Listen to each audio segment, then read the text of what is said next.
नमस्कार दोस्तों, स्वागत है आप सबका हमारे हिंदी ज्ञान बोध चैनल में। दोस्तों, हम करंट अफेयर की सीरीज़ कर रहे थे। तो आज है 2 सितंबर को कौन कौन से महत्वपूर्ण करंट अफेयर के प्रश्न बनेंगे, उन सारे प्रश्नों को आज की इस वीडियो में हम करने वाले हैं। जो जन पहली बार हमारे इस वीडियो को देख रहे हैं, वीडियो को लाइक ज़रूर कर दीजिएगा, ज़्यादा से ज़्यादा शेयर, चैनल को सब्सक्राइब कर सकते हैं ऐसे ही डेली करंट अफेयर की सीरीज़ पाने के लिए। तो पहला प्रश्न आपके सामने है, किस राज्य सरकार द्वारा इलेक्ट्रिक वाहन नीति के लिए 40 करोड़ रुपए की मंजूरी दी गई? तो ये राजस्थान राज्य सरकार द्वारा दी गई। अगला प्रश्न है, हाल ही में किसके द्वारा CAPF ई आवाज़ वेब पोर्टल लॉन्च किया गया? तो ये अमित शाह जी के द्वारा लॉन्च किया गया। अगला है, सितंबर 2022 में कोची मेट्रो के दूसरे चरण की आधारशिला किसके द्वारा रखी गई? तो ये रखी गई PM मोदी जी के द्वारा। आगे है, टाटा स्टील ने अपना नया स्टील प्लांट कहाँ स्थापित करने के लिए पंजाब सरकार के साथ समझौता किया? तो ये लुधियाना जिले के साथ किया। तो अगला प्रश्न है, महाराष्ट्र में दिव्यांग पार्क का उद्घाटन कहाँ किया गया? तो नागपुर में किया गया। जैव विविधता संरक्षण पर भारत सरकार ने किस देश के साथ समझौता किया है? तो ये नेपाल के साथ किया है।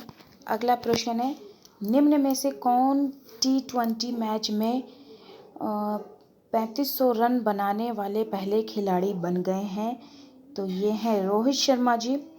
अगला प्रश्न है, मिस दीवा यूनिवर्स 2022 का खिताब अपने नाम किसने किया है? तो ये किया है दिव्यता राय ने। अगला प्रश्न है, कृषि मजदूरों के बच्चों के लिए विद्यानिधि योजना का विस्तार किस राज्य में किया है? तो ये किया है कर्नाटक राज्य ने। अगला प्रश्न है, किस संस्थान ने देश में मृत्यु दर, रुग्णता और सामाजिक आर्थिक बोझ की रिपोर्ट जारी की है? तो ये Indian council of medical research ने की है। ICMR की फुल फॉर्म यहाँ पे लगा दी गई है, देख लीजिएगा। अगला प्रश्न है, विश्व सीनियर कुश्ती चैंपियनशिप 2022 के लिए भारतीय टीम में किसे शामिल किया गया है? तो ये किया है भारतीय टीम में बजरंग पुनिया और विनेश फोगाट को। अगला है, थाईलैंड में भारत के नए राजदूत कौन नियुक्त हुए हैं? थाईलैंड में भारत के नए राजदूत, तो ये हैं नागेश सिंह। अगला है, भारत का पहला सर्वाइकल कैंसर वैक्सीन कौन सी फार्मा कंपनी ने लॉन्च किया है?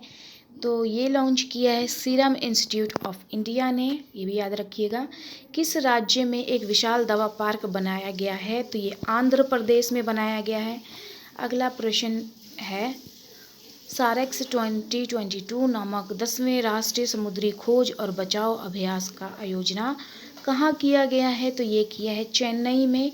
देश का पहला मॉडल वर्चुअल स्कूल कहाँ लॉन्च हुआ है? तो दिल्ली में। आकाशवाणी ने समाचार सेवा प्रभाग के महानिदेशक के रूप में किसे नियुक्त किया गया है? तो वसुधा गुप्ता को।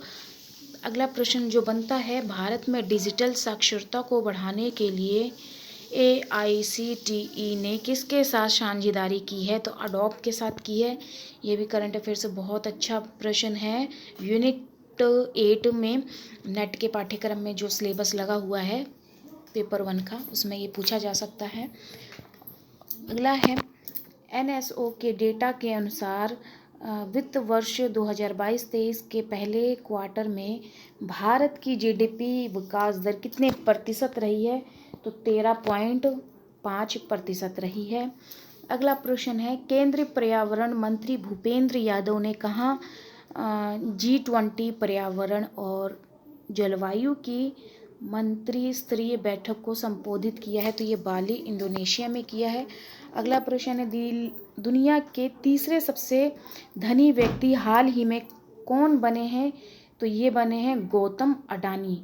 तो ये करंट अफेयर से लगभग 21 प्रश्न मैंने उठाए हैं एग्ज़ाम की दृष्टि से, जो कॉम्पिटिटिव एग्ज़ाम होते हैं। तो मेरा इस करंट अफेयर की सीरीज़ को चलाने का मकसद यही है कि जो अभी विज्ञापन संख्या 51 UPSC का जो निकला हुआ है विज्ञापन असिस्टेंट प्रोफेसर का, उसमें करंट अफेयर से काफ़ी प्रश्न पूछे जाते हैं। तो उसके लिए भी, साथ ही नेट के पाठ्यक्रम में भी और बाकी जो एग्ज़ाम होते हैं जिसमें करंट अफेयर से संबंधित प्रश्न पूछे जाते हैं, उनके लिए ये करंट अफेयर सीरीज़ बहुत ही महत्वपूर्ण है। तो इसके साथ बने रहिएगा। वीडियो को लेके आपकी क्या फीडबैक है कमेंट सेक्शन में कमेंट करके ज़रूर बताइएगा। वीडियो को लाइक कर दीजिएगा जो या लाइक नहीं करते हैं। तो चलिए फिर मिलते हैं एक नए वीडियो में एक नया टॉपिक के साथ। धन्यवाद।